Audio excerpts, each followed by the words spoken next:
So ಇನ್ನು finance company ವಿರುದ್ಧ ಈಗ ಮತ್ತೊಂದು ಹೊಸ ಆರೋಪ ಕೇಳಿ ಬರ್ತಾ ಇದೆ. ಲೋನ್ ಕೊಡ್ತೀವಿ ಅಂತ ಹೇಳಿಬಿಟ್ಟು ಲೋನ್ ಅನ್ನ ಕೊಟ್ಟಿಲ್ವಂತೆ, ಆದ್ರೆ ದುಡ್ಡು ಕಟ್ಸ್ಕೊಂಡಿದ್ದಾರಂತೆ. ಬಹಳ ನೋಡಿ, ಫೈನಾನ್ಸ್ ಕಂಪನಿ ವಿರುದ್ಧ ಈಗ ಮತ್ತೊಂದು ಹೊಸ ಆರೋಪ. ಲೋನ್ ಕೊಡದೆ 10 ತಿಂಗಳು 4,20,000 ರೂಪಾಯಿ EMI ಕೂಡ ಕಟ್ಸ್ಕೊಂಡಿದ್ದಾರೆ. ಹಾವೇರಿ ನಗರದ ಹಿಂದೂಜಾ ಫೈನಾನ್ಸ್ ಕಂಪನಿ ವಿರುದ್ಧ ಈ ಆರೋಪ ಕೇಳಿ ಬರ್ತಾ ಇರೋದು. ಹೌಸಿಂಗ್ ಲೋನ್ಗಾಗಿ ಫೈನಾನ್ಸ್ ಕಚೇರಿಗೆ ದಂಪತಿ ಪ್ರತಿಭಟನೆ ಮಾಡ್ತಾ ಇದ್ದಾರೆ. ಕಚೇರಿಯಲ್ಲಿ ಈಗ ಬಾಗಿಲು ಮುಚ್ಚಲು ಬಿಡದೇನೆ ಕಚೇರಿ ಒಳಗೆ ಕೂತು ದಂಪತಿ ಪ್ರತಿಭಟನೆ ಮಾಡ್ತಾ ಇರೋದು. ಮನೆ ಖರೀದಿಗೆ ಅಂತ 37,42,000 ರೂಪಾಯಿ ಸಾಲ ಕೊಡಬೇಕಾಗಿತ್ತು ಈ ಕಂಪನಿ. ಸ್ಥಳಕ್ಕೆ ಈಗ ಹಾವೇರಿ ನಗರ ಪೊಲೀಸರು ಭೇಟಿಯನ್ನ ಕೊಟ್ಟಿದ್ದಾರೆ. ಒಪ್ಪಂದ ಮಾಡ್ಕೊಳ್ಬೇಕು, ಒಂದು ಮನೆ ಖರೀದಿ ಮಾಡ್ಕೊಳ್ತಾ ಇದ್ರೆ ಅದಕ್ಕೆ ಸಾಲ ಕೊಡ್ತೀವಿ ಅಂತ ಹೇಳಿದ್ರು. ಬಟ್ ಸಾಲ ಕೊಟ್ಟೇ ಇಲ್ಲ. ನಮ್ಮ ಡಾಕ್ಯುಮೆಂಟ್ ತೊಗೊಂಡು ನಾವು ಹೋಗ್ಬಿಡ್ಬೇಕಂತ 37 ಲಕ್ಷ ಚೆಕ್ ಅದು ಬಾನ್ಸ್ ಆಗೈತಿ, ಅದನ್ನ ಕೊಡ್ರಿ ರಿಟರ್ನ್ ಅಂತಂದ್ರೆ ಅದನ್ನ ಯಾರು ರೆಸ್ಪಾನ್ಸ್ ಮಾಡಕತ್ತಿಲ್ಲ.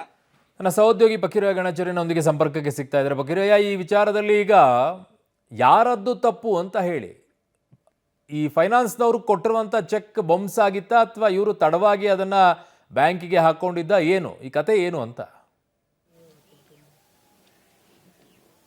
ಖಂಡಿತವಾಗ್ಲೂ ಅರುಣ್, ರಾಜ್ಯಾದ್ಯಂತ ಫೈನಾನ್ಸ್ಗಳ ಹಾವಳಿ ಹೆಚ್ಚಾಗ್ತಿರುವಂಥದ್ದು, ಕಿರಿಕಿರಿ ಹೆಚ್ಚಾಗ್ತಿರುವಂಥದ್ದು. ಹಾವೇರಿಯ ಈ ಸ್ಟೋರಿ ಡಿಫ್ರೆಂಟ್ ಅಂತಲೇ ಹೇಳ್ಬೋದು. ಅಂದರೆ ದಂಪತಿ ಒಂದು ಹೊಸ ಮನೆ ಖರೀದಿ ಮಾಡಿ ಅದನ್ನು ಮಾರ್ಗೇಜ್ ಲೋನನ್ನು ಮಾಡಿಸಿರ್ತಾರೆ 40 ಲಕ್ಷ ರೂಪಾಯಿ. ಆದರೆ 10 ಕಂತುಗಳಂದರೆ 4,20,000 ರೂಪಾಯಿ ಹಣವನ್ನು ಕಟ್ಟಿರುವಂಥದ್ದು. ಆದರೆ ಇವರು ಬ್ಯಾಂಕ್ನವರು ಕೂಡ ಫೈನಾನ್ಸ್ನವರು ಕೂಡ ಚೆಕ್ಕನ್ನು 37 ಲಕ್ಷ ರೂಪಾಯಿ ಚೆಕ್ಕನ್ನು ಕೂಡ ವಿತರಣೆ ಮಾಡಿರುವಂಥದ್ದು. ಆದರೆ ಆ ಪತಿಗೆ ಏನು ಅಪಘಾತವಾಗಿರುತ್ತೆ, ಅವರು ಸರಿಯಾದ ಟೈಮ್ಗೆ ಚೆಕ್ಕನ್ನು ಹಾಕಿರಲ್ಲ. ಹಾಗಾಗಿ ಬ್ಯಾಂಕ್ದವರು ವಾಪಸ್ ಹೊಸ ಚೆಕ್ಕನ್ನು ಕೊಡಲಿಕ್ಕೆ ಫೈನಾನ್ಸ್ದವ್ರಿಗೆ ಸೂಚನೆ ಮಾಡ್ತಾರೆ. ಆದರೆ ಕಳೆದ 1.5 ತಿಂಗಳ ಕೂಡ ಆ ದಂಪತಿ ಇಬ್ಬರು ಕೂಡ ಹೊಸ ಚೆಕ್ಗಾಗಿ ಓಡಾಡ್ತಾರೆ. ಆದರೂ ಕೂಡ ಏನು ಫೈನಾನ್ಸ್ ಸಿಬ್ಬಂದಿಗಳು ಏನು ಬೇರೆ ಬೇರೆ ಆ ಸಿಬ್ಬಂದಿಗೆ ನನಗೆ ಬರೋಲ್ಲ, ಈ ಮ್ಯಾನೇಜರ್ ಬಂದಿಲ್ಲ, ಈ ರೀತಿಯಂಥ ಸಬೂಬುಗಳನ್ನು ಹೇಳಿ 1.5 ತಿಂಗಳು ಓಡಾಡಿಸ್ತಾರೆ. ಹೀಗಾಗಿ ನೊಂದ ದಂಪತಿಗಳು ಫೈನಾನ್ಸ್ ಕಚೇರಿಯ ಮುಂದೆ ಧರಣಿ ಕುಂತು ಆಕ್ರೋಶವನ್ನು ವ್ಯಕ್ತಪಡಿಸಿರುವಂಥದ್ದು. ಸ್ಥಳಕ್ಕೆ ಹಾವೇರಿ ನಗರ ಪೊಲೀಸರು ಕೂಡ ಭೇಟಿ ನೀಡಿ ಪರಿಶೀಲನೆ ಮಾಡಿರುವಂಥದ್ದು.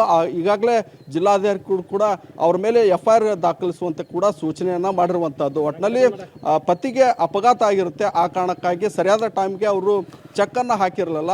ಹಾಗಾಗಿ ಹೊಸ ಚೆಕ್ಗಾಗಿ ಫೈನಾನ್ಸ್ಗೆ ಓಡಾಡಿ ಸುಸ್ತಾಗಿ ಅವರು ಫೈನಾನ್ಸ್ ಮುಂದೆ ಧರಣಿ ಮಾಡಿ ಆಕ್ರೋಶವನ್ನು ಹೊರಹಾಕಿರುವಂಥದ್ದು. ಈಗ ಜಿಲ್ಲಾಧಿಕಾರಿ ಕೂಡ ಅವರಿಗೆ ಸೂಚನೆ ಕೊಟ್ಟಿರುವಂಥದ್ದು. FIR ಅನ್ನು ದಾಖಲಿಸಿಕೊಂಡು ಈಗಾಗಲೇ ಕಂತನ್ನು ಕಟ್ಟಿರೋ ಹಿನ್ನೆಲೆಯಲ್ಲಿ ಕೂಡ ಅವರಿಗೆ ಮತ್ತೆ ಹೊಸ ಚೆಕ್ಕನ್ನು ನೀಡಿ ಅವರ ವ್ಯವಹಾರವನ್ನು ಸರಿ ಮಾಡಬೇಕು ಅನ್ನೋ ಆದೇಶವನ್ನು ಕೂಡ ಮಾಡಿರುವಂಥದ್ದು. ಅರುಣ್. ಓಕೆ ಬಕೀರಯ್ಯ, ನಿಮ್ಮೆಲ್ಲ ಮಾಹಿತಿಗೆ ಧನ್ಯವಾದಗಳು.